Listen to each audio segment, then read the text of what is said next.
En primer lugar, porque no me voy a presentar a ellas. Y en segundo lugar, porque yo sí me presenté a unas primarias en Galicia para sustituir al presidente fundador, al presidente Fraga, donde nos presentamos 4 compañeros en esas elecciones. 2 que habíamos sido vicepresidentes con Fraga, otro que había sido secretario general del partido durante 15 años y otro que había sido consejero del presidente Fraga durante más de una década. Nos presentamos, estuvimos 2 meses recorriendo las agrupaciones y los partidos locales y se votó en algunas circunscripciones, en Vigo, en Pontevedra, en Orense, en todas las ciudades. Se eligieron los compromisarios y estos compromisarios eligieron al presidente del partido. Por lo tanto, cuando algunos plantean que en el Partido Popular pues no se puede decidir quién puede ser el presidente del partido, pues desconocen la historia. Es verdad que para que se pueda decidir quién puede ser el presidente del partido tiene que haber más de una candidatura, pero nuestros estatutos prevén explícitamente las posibilidades, lógicamente, que se puedan elegir a través de procedimientos reglados los responsables del partido. Pero, en fin, yo venía a hablar de otra cosa y sí digo que este segundo curso del Campus FAES, que lleva por título La Constitución Territorial y el desafío secesionista, resulta especialmente oportuno. Digo que si digo esto, no faltará alguien que muestre cierta señal de desaprobación. ¿Por qué? Porque para muchos este debate resulta reiterativo, resulta cansino e incluso aburrido. Se han vertido tantas palabras sobre el asunto, se ha hablado y escrito tanto sobre nuestras dolencias existenciales, que en amplios sectores de la sociedad española se extiende una sensación de hastío. No es una sensación nueva. Basta recordar el lamento de José Ortega y Gasset, que resignado se conforma con conllevar el problema de los nacionalismos, o las quejas de Manuel Azaña o Juan Negrín por la deslealtad, ya en aquella época, de los nacionalistas. Ese cansancio derivado de una controversia que parece inacabable tiene resonancias de otros tiempos y está muy presente hoy, cuando muchos españoles ansían un país normal, capaz de ocuparse de los problemas reales y de ahorrar las energías que se malgastan en discusiones estériles. A todos nos gustaría que algunos abandonaran ese diván en el que se psicoanalizan todos los días, pero la vía para lograrlo no está en el desistimiento o en decir que hagan lo que quieran. Sería caer en una de las trampas más taimadas de quienes pretenden una enmienda a la totalidad para el vigente Estado autonómico. Carecen de argumentos sólidos, pero a cambio atesoran una bíblica paciencia. Son tenaces para infiltrar sus teorías por cualquier resquicio y se aplican con una perseverancia infinita. Una de las argucias para conseguir esa rendición de buena parte de la opinión pública española es trasladar la idea de que los cambios que proponen afectan simplemente al decorado institucional, sin dañar directamente la vida diaria del ciudadano de a pie. Por recurrir a la célebre canción, la vida seguiría igual después de la consecución de sus objetivos y, en consecuencia, las discusiones deben ocupar a políticos y a pensadores, pero no a la gente corriente. Es obvio constatar que mientras se trata de inocular esta visión de las cosas en la sociedad española, se moviliza hasta el paroxismo a la propia comunidad con mensajes que vinculan el bienestar con la independencia. La misión de los que creemos en la Constitución es hacer ver a la ciudadanía que las transformaciones no son inocuas. Ser un país inestable acarrea costes que repercuten en la vida de las personas. Dicho de otra forma, el bienestar no solo se defiende con políticas económicas adecuadas, sino también con marcos institucionales estables, que evolucionen de forma pausada, acordada y sin traumas. Insistir en eso nunca, en mi opinión, será baladí. Abandonar la lucha ideológica pensando que las cosas se recompondrán por sí mismas no es una opción, y mucho menos es una opción en los tiempos que corren. De ahí que no sea superfluo traer a debate a este campus esta discusión. ¿Por qué? Porque la discusión ha de permanecer viva y ha de mantenerse en pie un factor nuevo que aparece en la España de los últimos años. Me refiero a la pérdida progresiva de ese complejo que asociaba nacionalismo y progresismo y no nacionalismo y conservadurismo rancio. Esa especie de patente que el nacionalismo logra en los primeros pasos de la transición, ese prestigio intelectual que lo hacía incuestionable, todo esto ha desaparecido. Y hay dogmas que han pasado a ser meras opiniones, afortunadamente. Tras dejar clara mi satisfacción, por lo tanto, por la cita que nos reúne aquí, quisiera poner en solfa una creencia muy arraigada hoy en día, no solo entre quienes atacan la Constitución, sino también entre algunos de sus defensores. Bajo la premisa de que el Estado de las autonomías ha fracasado, se sigue la consecuencia de que hay que superarlo. Quienes se sitúan en el bando del soberanismo o de un esbozado federalismo o de un absoluto centralismo, nos dicen que lo hacen debido al fiasco de la España autonómica. Pues bien, no participo de ninguna de esas dos opiniones. Estoy convencido de que el vigente esquema territorial no se pone en la picota por su fracaso, sino por su éxito en términos generales. Es su consolidación, por encima de problemas que son comunes a otros regímenes similares, lo que pone en marcha la operación de demolición de sus cimientos. El origen de los ataques que recibe está en aquellas posiciones políticas que ven en peligro su progresivo arraigo. Se hace además una pirueta que es preciso poner en evidencia para no quedar enredados en meras falacias.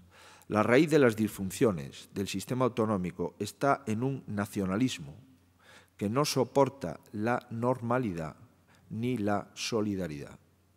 Tenemos así que el nacionalismo y las acciones abducidas por él denuncian averías que ellos mismos provocan, queriéndonos convencer de que esas averías son inherentes a las autonomías. Como es fácil deducir, esas quejas se repetirán contra cualquier otro entramado institucional que tuviese las virtudes de la normalidad y de la solidaridad. El problema, por lo tanto, no está en el Estado de las autonomías, por más que yo me declaro partidario de establecer los ajustes por actualización que entre todos consideremos necesarios. He pronunciado la palabra clave que se esconde en este debate, en mi opinión, que es la solidaridad. En ocasiones se quiere ocultar que esta fue la base fundacional de la España diversa que toma carta de naturaleza con la recobrada democracia. Lo que a algunos les parece una tara, a mí me parece el gran logro de lo que podríamos denominar la transición territorial. Trasladar la igualdad de los ciudadanos ante la ley no fue una equivocación, como ahora se quiere hacer creer. Esa igualdad de los ciudadanos ante la ley es el mejor de nuestros aciertos. Les hablo como presidente de una nacionalidad histórica que practica su singularidad, interpretando el Estado autonómico como una forma de fortalecer la España común. Pero en lo que a identidades, culturas y lenguas se refiere, hemos utilizado siempre la conjunción copulativa y nunca la partícula disyuntiva, Galicia y España, gallego y castellano. La autonomía, en suma, no ha minado la identidad española de los gallegos, sino que le ha dado un significado más profundo. Tomando como referencia, Galicia no se siente parte de una España uniforme, pero tampoco fomenta la idea del privilegio de unos ciudadanos sobre otros, y mucho menos suscribe el separatismo, sino que trabaja por la unidad. Por eso no logro comprender a los que basan su autogobierno no tanto en solicitar lo que quieren para sí, sino sobre todo en negárselo a los demás. Un ejemplo práctico de esta morbosa, entre comillas, envidia autonómica, lo vimos en los ataques que ha sufrido el AVE al noroeste, el AVE desde Madrid, Castilla y León y Galicia. Por cierto, desde sectores nacionalistas. Había en el trasfondo una concepción estamental como una suerte de aristocracia de derecho a todo y una clase plebeya condenada a su suerte. Tengo que reconocer que más que el comportamiento insolidario de los nacionalismos, me resulta chocante el seguidismo que, por desgracia, se le ha hecho desde otras posturas ideológicas. Por ponerles uno de los ejemplos más recientes y más dañinos, quisiera referirme, lógicamente, a la reforma irresponsable del Estatuto de Cataluña, alentada incomprensiblemente por un presidente del Gobierno de España. El nacionalismo encontró un aliado inesperado en el socialismo errático, para el que el concepto de nación, como recordarán, era discutible. Por suerte, no fructificó esa pretensión. Una situación similar la vivimos hoy. Por un lado, mensajes convenientemente sutiles nos quieren convencer que la única salida al atolladero catalán sería un estatus diferencial y exclusivo para Cataluña, aplicando una versión territorial de la fábula del hijo pródigo. Pero, por otro, hay quienes sacan de la chistera un modelo federal del que no precisan el aspecto fundamental: solidario o privilegio. Creo encontrar en aquella famosa frase de Cambó sobre la disyuntiva entre monarquía y república una respuesta al dilema sobre el federalismo que se nos plantea casi a diario. Autonomías, federalismo, solidaridad interterritorial. Mientras esa incógnita no se despeje, decirle adiós al Estado autonómico actual para abrazar otro del que se desconoce su aspecto esencial sería suicida. Mientras esa incógnita no se despeje, subsistiría la sospecha de que no estamos ante una terapia que se aplica a la crisis del sistema, sino a la crisis de un partido azotado por el declive y sometido a la seducción del nacionalismo. Es importante en estos momentos no confundir la necesidad del nacionalismo de recuperar privilegios diluidos en la España autonómica o la citada encrucijada socialista con la supuesta agonía de los fundamentos de la transición. Son esos problemas de identidad de fuerzas políticas esenciales para la convivencia los que, lejos de espolear un cuestionamiento global de lo que somos, animan a la cautela. En un orden lógico de prioridades, antes de iniciar un improvisado proceso de reforma constitucional, tendrían que aclarar qué son y qué quieren. De lo contrario, la interlocución es imposible. No quiero acabar esta reflexión sin referirme a lo que Galicia aporta a la controversia que hoy nos sirve de excusa para agradecer la invitación a este Campus FAES. Para algunos, los gallegos somos desconcertantes, reducidos a un razonamiento simplista que no son capaces de entender que Galicia, siendo una tierra definida, no es nacionalista. Ven una anomalía, donde un bávaro, por ejemplo, vería algo normal, algo comprensible y algo lógico. Para un ciudadano de Baviera, con una historia ciertamente rica, su lengua, sus tradiciones no son factores que lo empujen hacia la independencia, sino a una inserción singular en el proyecto de la gran nación alemana. Así ocurre también con la mayoría de los pueblos que conforman el mosaico europeo, y así ocurre, desde luego, con Galicia. Permítame que lea literalmente este párrafo. Quiero proclamar en letras de molde lo que dijimos muchas veces en mítines de propaganda. Creemos que el separatismo es una idea anacrónica y solamente lo disculpamos como un movimiento de desesperación que jamás quisiéramos sentir. Son palabras pronunciadas en 1937 por Castelao, uno de los padres del galleguismo, citado, por cierto, en el discurso de proclamación de Felipe VI. ¿Por qué este tipo de nacionalismo no nos es tan ajeno a los gallegos? Porque hemos construido nuestra personalidad en base a círculos concéntricos. Las identidades no se contraponen, las identidades se complementan. Hemos aprendido que la patria no es solo donde se nace, sino también donde se es libre. Y nosotros nos sentimos libres en Galicia, nos sentimos libres en España, nos sentimos libres en Europa. La respuesta a la pregunta de por qué Galicia es una sociedad cohesionada frente a otras en las que se ha resquebrajado su unidad está ahí. Por eso pensamos con toda la modestia del mundo que existe un modelo gallego en el cual pueden inspirarse la estabilidad y el fortalecimiento de nuestro sistema autonómico. Hablamos de un modelo en el que la autonomía no es una excusa para exacerbar sentimientos, sino un instrumento para gobernar y para gestionar correctamente los servicios públicos y para gestionar y gobernar de una forma más cercana. Creo modestamente que en los últimos años de crisis lo hemos demostrado cumpliendo simplemente con nuestras obligaciones, sin dejar de ser quienes somos. Hemos cumplido los criterios de déficit público todos los años. Hemos blindado y mejorado los servicios públicos durante el lustro de la crisis. No hemos incurrido en la necesidad de solicitar del Gobierno de España ni los fondos de liquidez ni los fondos para pago a proveedores. Y hemos, eso sí, intentado internacionalizar las economías de Galicia, en vez de inventar problemas ficticios que podría haber valido para entretener a los ciudadanos en más debates que las dificultades, pero desde luego no para solucionar los verdaderos problemas.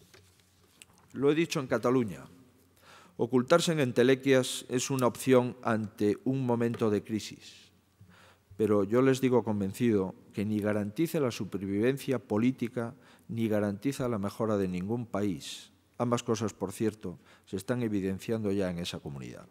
La crisis no se resuelve a banderazos y por eso yo deseo para Cataluña otro destino. Su acierto no está en la independencia de su realidad, sino de sus dirigentes actuales. Ni Galicia, ni Cataluña, ni el conjunto de España puede construir su presente con materiales traídos de tiempos pasados o con acontecimientos que el paso del tiempo idealiza o sataniza. Ni Cataluña ni Galicia son lo que eran en el siglo XVIII o en los años 30 del siglo pasado, ni tampoco lo es España. Quien les habla no se siente orgulloso de ser español por lejanas gestas imperiales o por grandes batallas liberadas en la antigüedad. Ese país con el que me identifico renace en 1978, sin batallas, sin sucesos funestos, como una obra de arte de todos los españoles y de todos los pueblos que la conforman. A partir de ese momento singular, España no es algo que nos hacen, sino algo que hacemos. Los españoles y los pueblos de España dejan de ser sujetos pasivos de esa historia escrita por todos para asumir el protagonismo. La España de hoy es lo que quisimos que fuera, por más que ciertos sectores quieran olvidarlo. Ahora debemos de seguir juntos diseñando la España que queremos legar a las próximas generaciones. Por supuesto que hay cosas que mejorar, también, sin duda. Tendremos que ajustar la estructura territorial, pero para hacerlo antes debemos reconocer que en mayor medida lo que ya se ha hecho en las últimas décadas es la historia de un éxito como país. La revisión no debe de hacerse sobre una nación arcaica, que ya no existe, como pretenden algunos, sino sobre la nación moderna que hemos construido entre todos y que todos debemos de actualizar convenientemente. Insistir en ello, en mi opinión, nunca será ocioso. Por eso me satisface tanto estar aquí como un ciudadano más en la apasionante batalla de las ideas. Quienes queremos en la vigencia de la Constitución y del modelo autonómico, las tenemos y sabemos que reflejan un sentir mayoritario. Nuestra misión, por lo tanto, es hacerlas presentes. Agradezco esta oportunidad que me da FAES para expresar mi óptica galaica a la España territorial y desde ese córner de España y de Europa, que es Galicia, vemos las cosas como les acabo de describir, al menos la mayoría de los gallegos. Y en esto consiste justamente la democracia, que gobiernen los que ganan las elecciones y que las mayorías puedan gobernar. Y gobernar es no delegar las responsabilidades. Efectivamente, en Galicia, durante la fiebre de la reforma de los estatutos, se planteó la identificación y la conceptualización de Galicia como nación. No estaba de acuerdo, ni mi partido ni yo, con ese planteamiento. No nos prestamos a la conceptualización de Galicia como nación, no reformamos el Estatuto de Autonomía y les puedo asegurar que no pasó absolutamente nada.